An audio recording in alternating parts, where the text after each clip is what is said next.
ಪ್ರೀತಿಯ ಮುದ್ದು ಮಕ್ಕಳಿಗೆ ತೇಜ ಸೈನ್ಸ್ ಆ್ಯಂಡ್ ಮ್ಯಾಥ್ಸ್ ಯೂಟ್ಯೂಬ್ ಚಾನಲ್ಗೆ ಸ್ವಾಗತ. ಇಂದು ನಾವು ಗಣಿತ ಪ್ರಕಾಶ 6ನೇ ತರಗತಿ ಕನ್ನಡ ಮಾಧ್ಯಮ ಭಾಗ 2ರಲ್ಲಿ ಅಧ್ಯಾಯ 8 ರಚನೆಗಳೊಂದಿಗೆ ಆಟ ಈ ಪಾಠದಲ್ಲಿ ಪುಟ ಸಂಖ್ಯೆ 63 ಮಾಡೋಣ.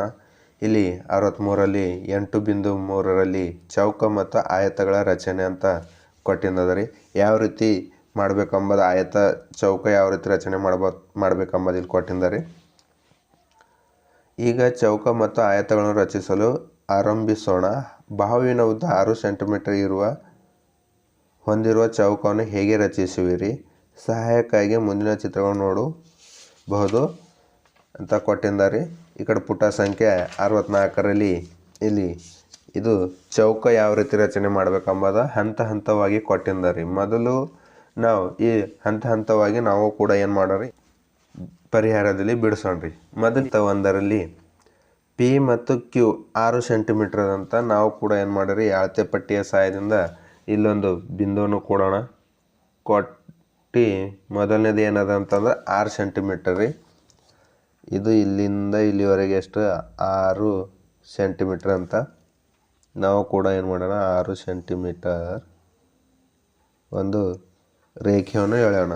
ಈ ಬಿಂದು ಪಿ, ಈ ಬಿಂದು ಕ್ಯೂ, ಇದು ಎಷ್ಟದ ರೀ 6 ಸೆಂಟಿಮೀಟರ್. ಎರಡನೇ ಹಂತ ಪಿ ಬಿಂದುವಿನ ಮೂಲಕ ಪಿ ಕ್ಯೂಗೆ ಲಂಬವನ್ನು ಎಳೆಯಲು ಒಂದು ಬಿಂದುವನ್ನು ಗುರುತಿಸಿ. ಪಿ ಬಿಂದುವಿನ ಮೂಲಕ ಇಲ್ಲಿ ಪಿ ಬಿಂದುವಿನ ಮೂಲಕ ಪಿ ಕ್ಯೂಗೆ ಲಂಬ ಎಳೆಯಲು ಏನು ಮಾಡಬೇಕು ಒಂದು ಬಿಂದುವನ್ನು ಗುರುತಿಸಬೇಕು. ಅದು ಯಾವುದು ಅಂತಂದ್ರೆ ಕೋನ ಮಾಪಕ ಸಹಾಯದಿಂದ ಏನು ಮಾಡಬೇಕು ಇಲ್ಲಿ ಪಿ ಬಿಂದುವಿನ ಮೂಲಕ ಅಂತಂದ್ರೆ ಇಲ್ಲಿ 90 ಡಿಗ್ರಿ, ಇದು ಮಧ್ಯದ ಬಿಂದು, ಇದು ಬಿಂದು ರೀ. ಈ ಬಿಂದುವಿನಲ್ಲಿ ಇಟ್ಟು ಏನು ಮಾಡಬೇಕು 90 ಡಿಗ್ರಿಯನ್ನು ಅಳಿಬೇಕು. ಈ ಕಡೆಯಿಂದ ಇಲ್ಲಿ ಅಳೆದಾಗ 90 ಡಿಗ್ರಿ ಎಲ್ಲಿ ಬರ್ತದೆ ಇಲ್ಲಿ ಬರ್ತದೆ ರೀ. ಇದು 90 ಡಿಗ್ರಿನ ಅಳೆದೇವ್ರಿ. ನೆಕ್ಸ್ಟ್ ಇದು ಏನು ಮಾಡ್ಬೇಕಂತಂದ್ರೆ 6 ಸೆಂಟಿಮೀಟರ್ ಈ ಬಿಂದು ಮತ್ತು ಈ ಬಿಂದು ಸೇರುವಂತೆ 6 ಸೆಂಟಿಮೀಟರ್ ದೂರದಲ್ಲಿ ಏನು ಮಾಡಬೇಕು ಒಂದು ರೇಖೆಯನ್ನು ಎಳಿಬೇಕು ರೀ. ಈ ರೀತಿ 6 ಸೆಂಟಿಮೀಟರ್.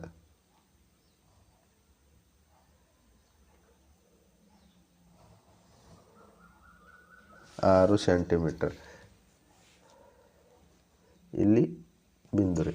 ಮತ್ತು ಹಂತ 3ರಲ್ಲಿ ಏನದ ಅಂತಂದ್ರೆ ಅಳತೆ ಪಟ್ಟಿಯ ಸಹಾಯದಿಂದ ಪಿ ಎಸ್ 6 ಸೆಂಟಿಮೀಟರ್ ಆಗುವಂತೆ ಲಂಬ ರೇಖೆಯ ಮೇಲೆ ಎಸ್ ಬಿಂದುವನ್ನು ಗುರುತಿಸಿ. ಇಲ್ಲಿ ನಾವು ಪಿ ಮತ್ತು ಎಸ್ ಇಲ್ಲಿ 6 ಸೆಂಟಿಮೀಟರ್, ಇದು ಎಷ್ಟಾದ್ರೆ 6 ಸೆಂಟಿಮೀಟರ್ ಅದ ಆಗುವಂತೆ ಏನು ಮಾಡಬೇಕಂತ ಒಂದು ಲಂಬ ರೇಖೆಯನ್ನು ಎಳಿಬೇಕಂತ ಎಳೆದಿದೆ. ಇದಕ್ಕೆ ಎಸ್ ಬಿಂದು ಒಂದು ಕೊಡೋಣ. ಇದು ಎಂಬುದು ವಿಧಾನ 1 ಐತೆ. ಇದೇ ಹಂತ 3ರಲ್ಲಿ ವಿಧಾನ 2ರಲ್ಲಿ ಇದನ್ನು ಕೈವರನ್ನು ಬಳಸಿಯೂ ಮಾಡಬಹುದು. ಇದು ಎಂಬುದು ಕೈವರನ್ನು ಬಳಸಿ ಮಾಡ್ಬೋದು. ಯಾವ ರೀತಿ ಅಂದ್ರೆ ಇಲ್ಲೇ ಕೆಳಗಡೆ ನಾನು ನಿಮಗೂ ಮಾಡಿ ತೋರಿಸ್ತೀನಿ ನೋಡ್ರಿ ಮಕ್ಕಳೇ.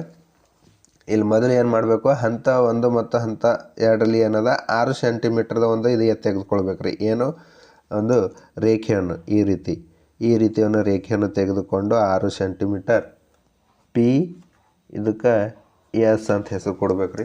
ಕೊಟ್ಟಾಗ ಏನು ಮಾಡಬೇಕು ಕೈವಾರ ಸಹಾಯದಿಂದ ಏನು ಮಾಡಬೇಕು ಇದನ್ನು ಈ ರೀತಿನೂ ಕೂಡ ನಾವು ಏನು ಮಾಡ್ಬೋದು ಇಳಿಸ್ಬೋದು ರೀ. ಇದು ರೀ ಈಗ ಇದನ್ನು ಅಳತೆ ಪಟ್ಟಿಯಲ್ಲಿ 6 ಸೆಂಟಿಮೀಟರ್ ತ್ರಿಜ್ಯವನ್ನು ತೆಗೆದುಕೊಂಡು ನಾವು ಇಲ್ಲಿ 6ರಲ್ಲಿ ಕೈವಾರ ತುದಿಯನ್ನು ಇಟ್ಟು ಪೆನ್ಸಿಲ್ ತುದಿಯನ್ನು 0 ಮೇಲೆ ಇಟ್ಟಾಗ 6 ಸೆಂಟಿಮೀಟರ್ ಅದ ರೀ. ಈಗ 6 ಸೆಂಟಿಮೀಟ್ರಿಗೆ ಏನು ಮಾಡ್ಬೇಕಂತಂದ್ರೆ ಇಲ್ಲಿ ವಿಧಾನ 2ರಲ್ಲಿ ಕೊಟ್ಟಿದ್ದ ರೀ. ಏನಂತಂದ್ರೆ ಸೇಮ್ ಈ ರೀತಿ ಅಳೆದು ಆ ಪಿ ಬಿಂದುವಿನ ಮೂಲಕ ಏನು ಮಾಡಬೇಕು ಎಸ್ಗೆ ಒಂದು ರೇಖೆಯನ್ನು ಈ ರೀತಿ ಏನು ಮಾಡಬೇಕು ಎಳಿಬೇಕು ರೀ. ಇಲ್ಲಿ ಇದು 6 ಸೆಂಟಿಮೀಟರ್ ಈ ರೀತಿ ಕಂಸವನ್ನು ಎಳಿಬೇಕಿದು. ಎಳೆದಾಗ ಇಲ್ಲಿ ಏನು ಕೊಟ್ಟಿದ್ದ ಪಿ ಎಸ್ ಏಕೆ 6 ಸೆಂಟಿಮೀಟರ್ ಉದ್ದವಾಗಿರಬೇಕೆಂಬುದನ್ನು ನೀವು ಗಮನಿಸಬಲ್ಲಿರ. ಏಕೆಂದರೆ ನೀವು 6 ಸೆಂಟಿಮೀಟರ್ ಅಳತೆ ಒಂದು ಏನು ತೆಗೆದುಕೊಂಡ್ರಿ ಇದು ತ್ರಿಜ್ಯವನ್ನು ತೆಗೆದುಕೊಂಡ್ರೆ ಈಗ ನೀವು ಅಳೆದಾಗ ಇದು ಎಷ್ಟೈತೆ ಅಂತ 6 ಸೆಂಟಿಮೀಟರ್ ಇರ್ತದೆ ರೀ. ಇದು ಎಷ್ಟು ಇರ್ತದೆ 6 ಸೆಂಟಿಮೀಟರ್ ನಿಖರವಾಗಿ ಎಷ್ಟು ಇರ್ತದೆ 6 ಸೆಂಟಿಮೀಟರ್ ಇರ್ತದೆ ರೀ. ನೀವು ಇದನ್ನು ಏನು ಮಾಡ್ಬೋದು ಈ ರೀತಿ ಈ ರೇಖೆಯನ್ನು ಅಥವಾ ಇದು ಈ ರೀತಿ ನೀವು ಸೇರಿಸಿದಾಗ ಇದು 6 ರೀ. ನೆಕ್ಸ್ಟ್ ಹಂತ 4ರಲ್ಲಿ ಏನದ ಪಿ ಕ್ಯೂ ರೇಖಾಖಂಡಕ್ಕೆ ಕ್ಯೂ ಬಿಂದುವಿನ ಮೂಲಕ ಲಂಬನು ಎಳೆಯಿರಿ. ಪಿ ಕ್ಯೂ ರೇಖಾಖಂಡಕ್ಕೆ ಕ್ಯೂ ಬಿಂದುವಿನಿಂದ ಮೂಲಕ ಲಂಬವನ್ನು ಎಳೆಯಿರಿ ಅಂತ ನಾವು ಇಲ್ಲಿ ಕೋನಮಾಪಕದ ಸಹಾಯದಿಂದ ಮಾಡೋಣ್ರಿ. ಕೋನಮಾಪಕ ಸಹಾಯದಿಂದ ಇಲ್ಲಿ ಏನು ಮಾಡೋಣ, ಈ ರೀತಿ ಬಿಂದುವಿನ ಪಿ ಬಿಂದುವಿನಲ್ಲಿ ಇಟ್ಟು 90 ಡಿಗ್ರಿಯನ್ನು ಈ ರೀತಿ ಅಳೆದಾಗ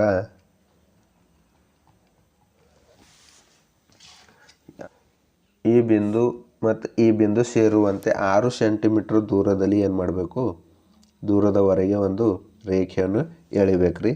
ಎಳೆದಾಗ ಈ ರೀತಿ ರೇಖೆಯನ್ನು ಎಳೆದೇವ್ರಿ. ಎಳೆದಾಗ ಮತ್ತೆ ಏನದ ಅಂತಂದ್ರೆ ಹಂತ 5ರಲ್ಲಿ ಏನದ, ನಾವು ಕೈವಾರನ್ನು ಉಪಯೋಗಿಸಿದ್ದಲ್ಲಿ ಅದನ್ನೇ ಬಳಸಿ ಮುಂದಿನ ಬಿಂದುಗಳನ್ನು ಸುಲಭವಾಗಿ ಗುರುತಿಸಬಹುದು.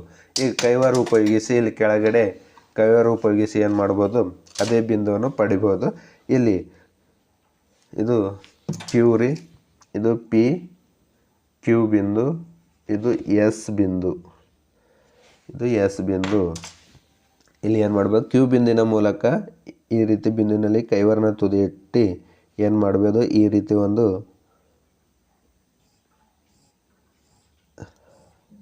ರೇಖೆಯನ್ನು ಎಳಿಬೋದು ರೀ.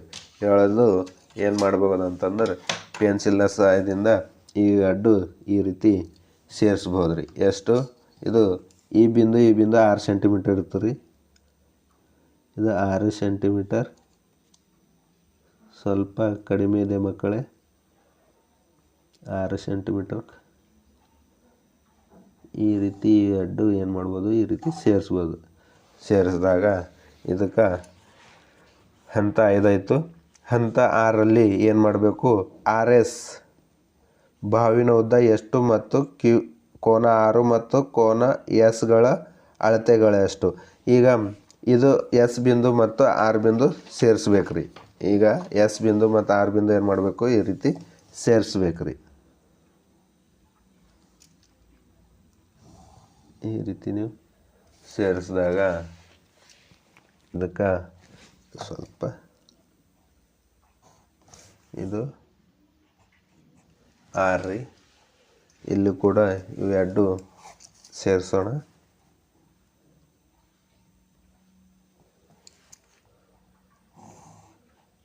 ಇದಕ್ಕೆ ಆರ್ ಅಂತ ಹೆಸರನ್ನು ಕೊಡೋಣ. ಕೊಟ್ಟದಾಗ ಇಲ್ಲಿ ಪ್ರಶ್ನೆ ಏನದರಿ ಅಂತಂದ್ರೆ ಆರ್ ಎಸ್ ಬಾಹುವಿನ ಉದ್ದ ಎಷ್ಟು ಅಂತ. ಆರ್ ಎಸ್ ಇದು ರೀ. ಆರ್ ನೀವು ಅಳೆದಾಗ 6 ಮತ್ತು ಎಸ್ ಅಳೆದಾಗ ಎಷ್ಟು ಅದ ರೀ ಅಂತಂದ್ರೆ 6 ಸೆಂಟಿಮೀಟರ್. ಎಷ್ಟು ರೀ, 6 ಸೆಂಟಿಮೀಟರ್. ನೆಕ್ಸ್ಟ್ ಏನು ಕೇಳಿದ ರೀ, ಕೋನ 6 ಮತ್ತು ಕೋನ ಎಸ್ ಅಳತೆ ಎಷ್ಟು.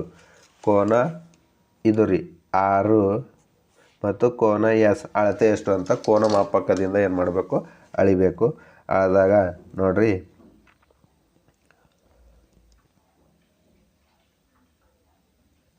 ಕೋನ ಎಷ್ಟು ಅದ ರೀ, ಇಲ್ಲಿ ನೋಡ್ರಿ, ಇಲ್ಲಿಂದ ಇಲ್ಲಿವರೆಗೆ ನೋಡಿದಾಗ ಇಲ್ಲಿ ಎಷ್ಟು 90 ಡಿಗ್ರಿ. ಕೋನ 6 ಎಷ್ಟು ರೀ, ಕೋನ 6 90 ಡಿಗ್ರಿ. ಈಗ ಕೋನ ಎಸ್ ಅನ್ನು ಅಳೆಯೋಣ. ಕೋನ ಎಸ್ ಕೂಡ ಏನು ರೀ 90 ಡಿಗ್ರಿ. ಆದ್ದರಿಂದ ಇಲ್ಲಿ ಏನು ಪ್ರತಿಭಾವು 6 ಸೆಂಟಿಮೀಟರ್ ರೀ. ಇದು 6 ಸೆಂಟಿಮೀಟರ್ ಮತ್ತು ಅದೇ ರೀತಿ ಕೋನ ಕೂಡ 90 ಡಿಗ್ರಿ. ಹೀಗೆ ಪುಟ ಸಂಖ್ಯೆ 65 ಮುಗೀತು.